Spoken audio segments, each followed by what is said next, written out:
শুভ সকালে সবাইকে জানাই আমার অনেক ভালোবাসা। সেই সঙ্গে আজকে জামাই ষষ্ঠী, সেই উপলক্ষে সবাইকে জানাই অনেক অনেক অভিনন্দন। বন্ধুরা সবাই তাড়াতাড়ি উঠে পড়ো, আজকে ভীষণ একটা দারুণ দিন।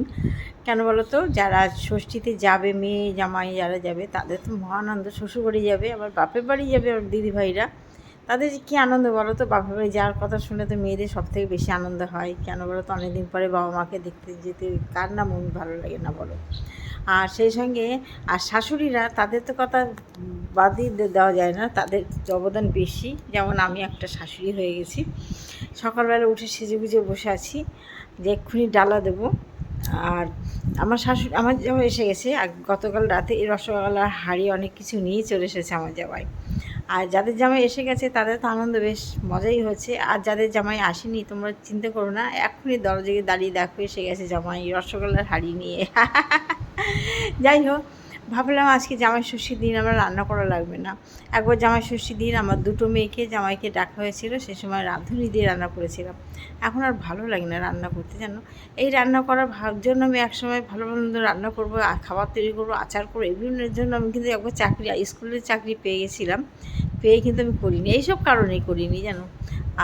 এখন সেই রান্নাটাকে ভালোই লাগে না। আমার মেয়ে বলে, মা তুমি তো রান্নার জন্য তো তুমি একসময় চাকরি করোনি, এখন তুমি রান্না করতে ভালোবাসো না কেন? কিন্তু সত্যি বন্ধুরা, এখন আর ভালো লাগে না রান্না করতে। যাই হোক, তা আমি তো উঠে গেছি, আজকে জামাই ষষ্ঠীর দিন ভাবলাম আজকে রান্না করবো না, কিন্তু কিছু করার নেই। সেই সেই তোমার উঠে রান্না করতে হচ্ছে। এখন চিকেন করব, আর ভাত করব, আর চাটনি করব। চাটনিটা আপাতত এখন কদিন আমার বাড়িতে হচ্ছে। আর বিকেলবেলা সন্ধ্যাবেলা মেয়ে কলেজে যাবে, আজকে কলেজে যেতেই হবে, কলেজে যাবে। কলেজ থেকে আসলে বিকেলবেলায় 3টে থালির অর্ডার করা হয়েছে, জামাইয়ের একটা, মেয়ের একটা, আর আমার হাজবেন্ডের একটা। আমি তো অনেক কিছু খাই না, যার জন্য আমার থালি আর অত কিছু ওরা যা খেতে পারবে না, কি বলো। একটা থালিতে যা খাওয়া থাকে একজন খেয়ে পারে না, তাই না? তা এবার আমি তো খাই না বলে আমার জন্য বরণ করা হয়েছে। আমি বলছি না রে, আমার মিষ্টি মিষ্টি আছে, এই সমস্তই খেয়ে নেবো। ঠিক আছে বন্ধুরা, অনেক গল্প করলাম, অনেক বক বক করলাম। ভালো থেকো তোমরা, আর তোমাদের সবাইকে অনেক ভালোবাসা জানাই। একটা লাইক কমেন্ট করো। শুভ জামাই ষষ্ঠী বলে কথা।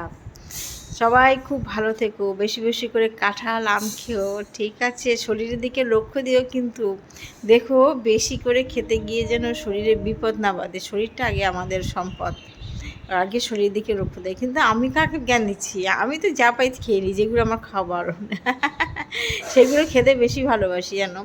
সেগুলো আমি খেয়েও ফেলি, আর আমি পরে পস্তাই। অবশ্য এখন আমি সুস্থ আছি, পুরো সুস্থ, আমার কোনো কিছু এখন নেই, আপাতত নেই, এখন নর্মাল হয়ে গেছে। তার জন্য আমি ভগবানকে অনেক ধন্যবাদ, অনেক মানে হাজার হাজার কোটি কোটি প্রণাম জানাই ভগবানকে। ভগবানকে ধন্যবাদ দেওয়া যায় না, ভগবানকে কোটি কোটি প্রণাম জানাই যে তোমার আশীর্বাদে আমি আজকে সুস্থ আছি।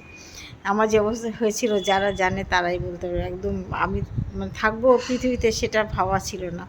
যাই হোক, আর বেশি গল্প করবো না, তোমাদের ভালোবাসার সব কিছু হয়। পাশে থেকো। Tata, by.